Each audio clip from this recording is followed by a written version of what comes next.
고파라 박물관 개관 20주년을 축하합니다. 감사합니다. 사진으로 여름, 겨울에 가서 유리창에 가가지고 이런 한국과 닮아있는 이 화조도 판화들을 꽤 많이 가져오신 것 같아요.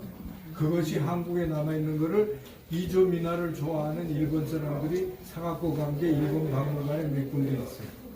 그럴 뿐이지 아직까지 전부 불란서에도 있는데 이완이라고 유명한 화가가 모았던 미나를 갖고 거기서 전시를 했는데 거기다 위탁해 놓은 거지 그것도 다 한국에서 구한 거죠.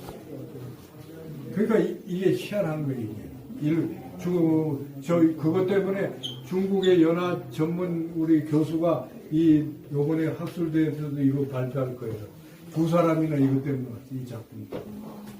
그리고 여기 보시면은 고서 중에 고서 중에 최고의 고서가 바로 이 그림책 중에 그림책 성화 13년 1477년에 만들어진 건데 이게 다 펼치면 16m가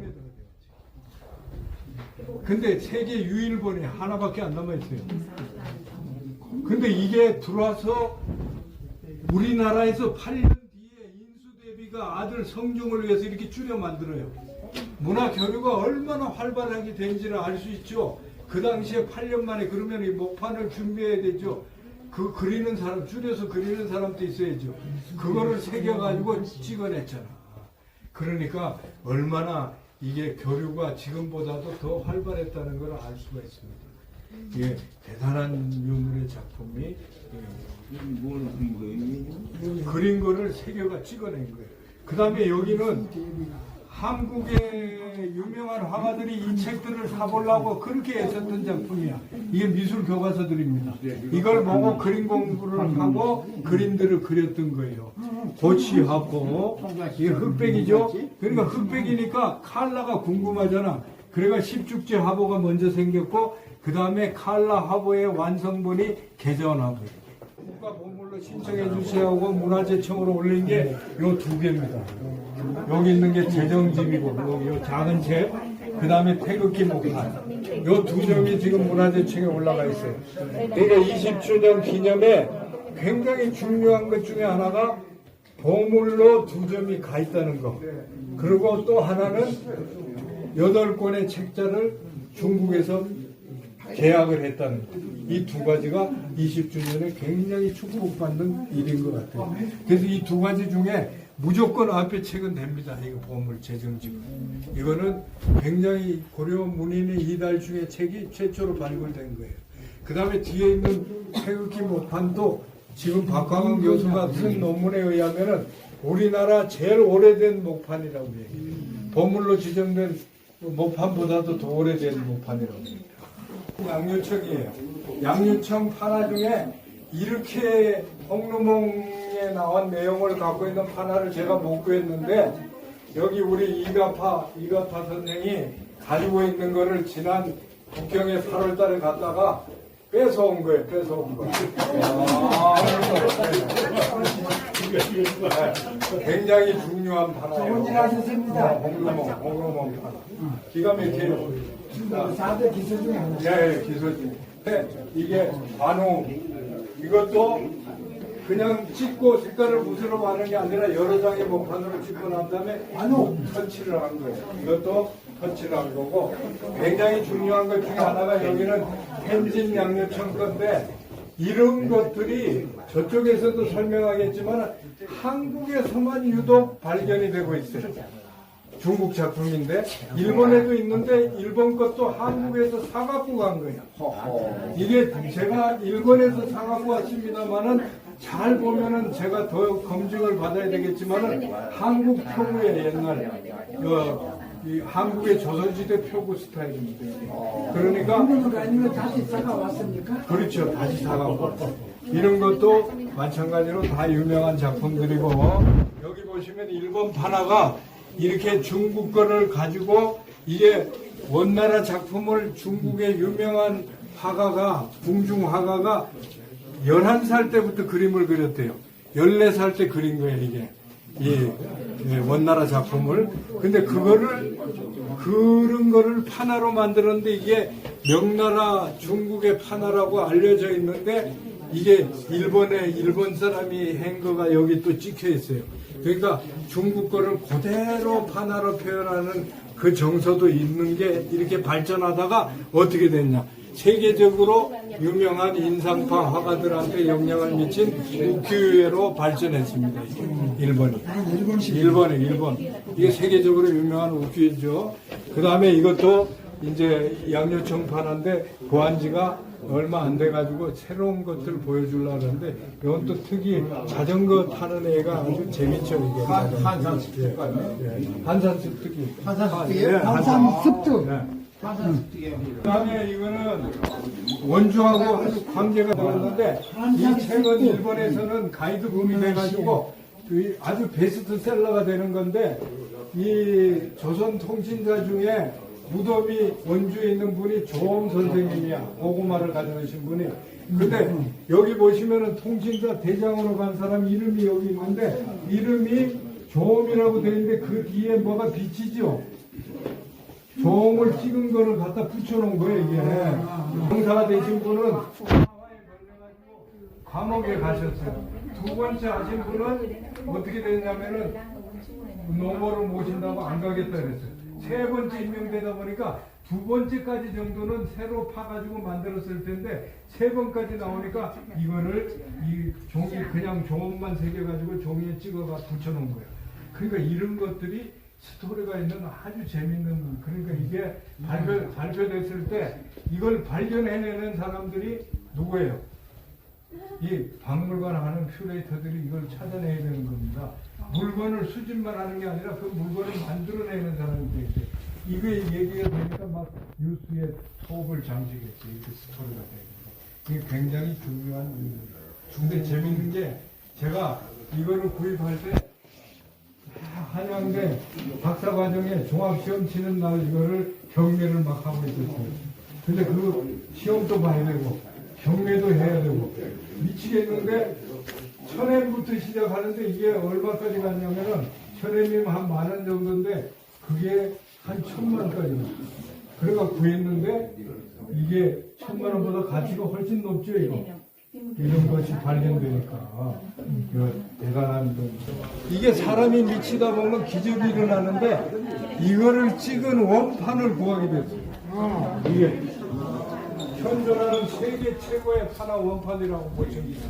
그러면 저게 목판 하나에다 이렇게 그렇죠. 이게 원판이고 원판. 이거 판화 면판이 세 장을 갖고 만들어요.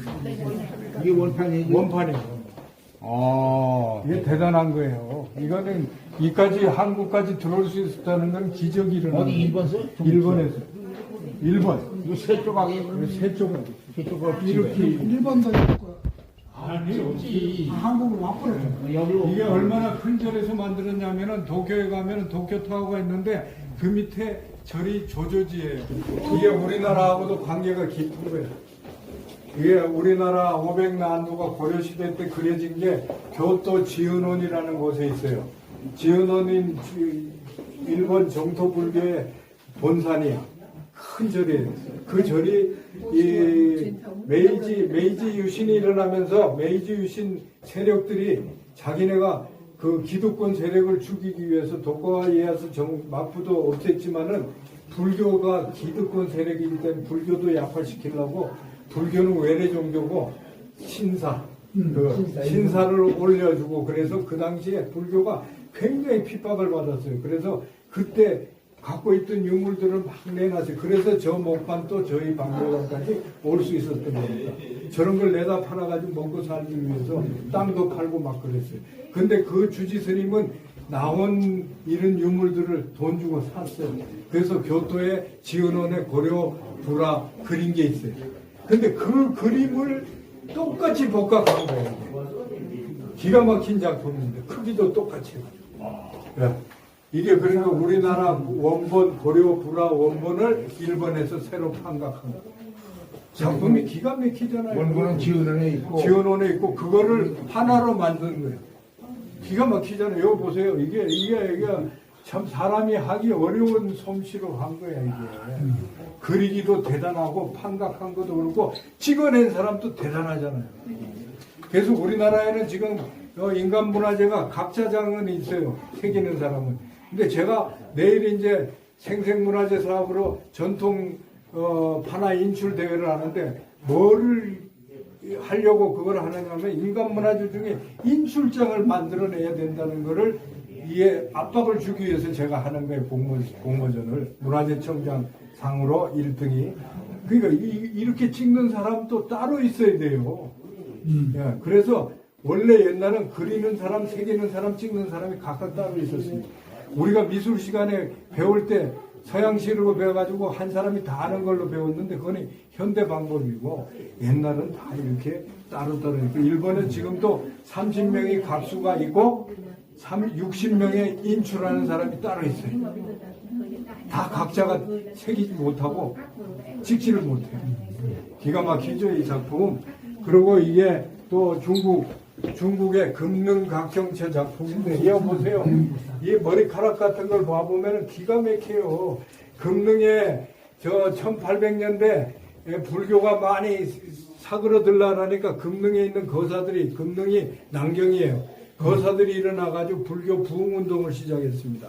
그래가 거기에다가 각형체를 만들었어요. 지금도 있어요. 거기서 목판을 파가지고 색에서 찍는 불경책을 많이 찍어내면서 이런 불화판도 만들어냈어요. 이게 옛날에 여기 주심의 선생님이 어디 가셨지? 관세음보살인가? 예, 관세음보살.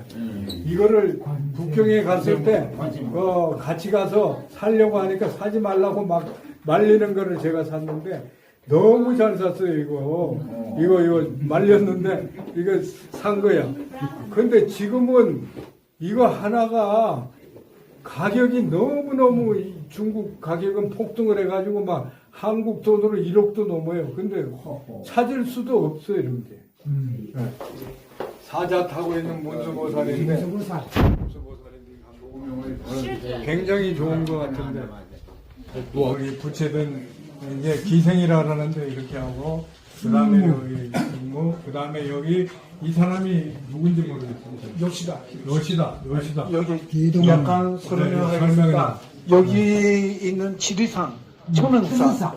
천은사. 이거 하스라는 사람이 한국에 1936년에 왔습니다. 그래서 제작한 작품의 하나입니다. 이거 요시다 히로시. 요시다라는 사람도 한국 여행했고 그리고 중국에 왔어요. 중국의 동북지방 거기서도 작품을 제작했습니다. 여러 작품이 있습니다. 그리고 요시다 히로시. 이것은 마츠다에 있고 여기 예강이라고 쓰고 있지만 이 작품은 원래는 이쪽도 물론 있습니다. 다섯 가지 혹은 여섯 가지 작품을 제작하고 1930년대, 40년대 서울에 지금 내 서울에 계시고 작품을 제작하고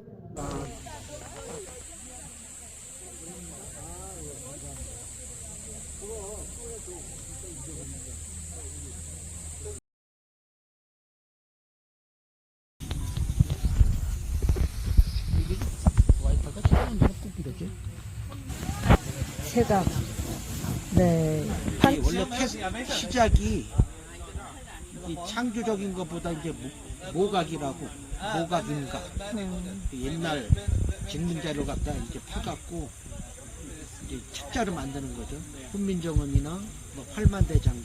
네. 팔만대장경도 누가 썼을 거 아니에요. 네. 이렇게 쓰면 팔만이 되면 이렇게 쓰면 네. 이거를 이제 거꾸로 붙이는 거예요. 거꾸로 네. 붙여서 네. 무슨 종이든 몇 겹이 벗겨져요. 네. 그 벗긴 다음에 말르면 가는 사포를 거친 걸 없애버리고 이제 들기름은 빼고 네.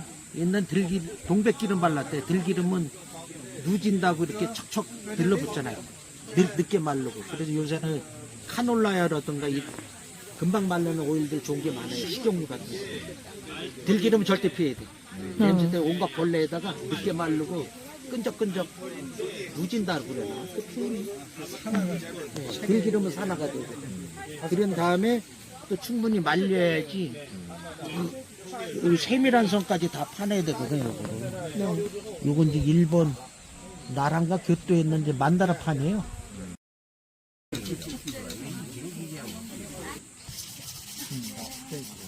是我父亲他退休以后哦，在开封是吗？在开封市。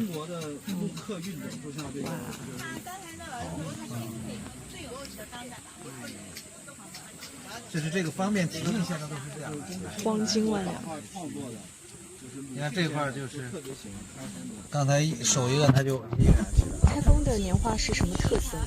它一个是造型比较这个雄厚、浑厚啊，就有点北方那种特点。它不像杨柳青啊，那个脸上啊要手工来去染一些颜色，它就更具有这种北方年画的这种特点。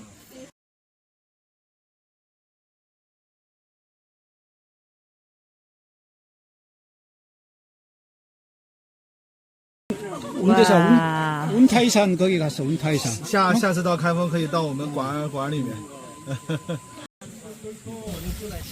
这个中国的年画呢，就是在我们开封起源的，可以跟这个老师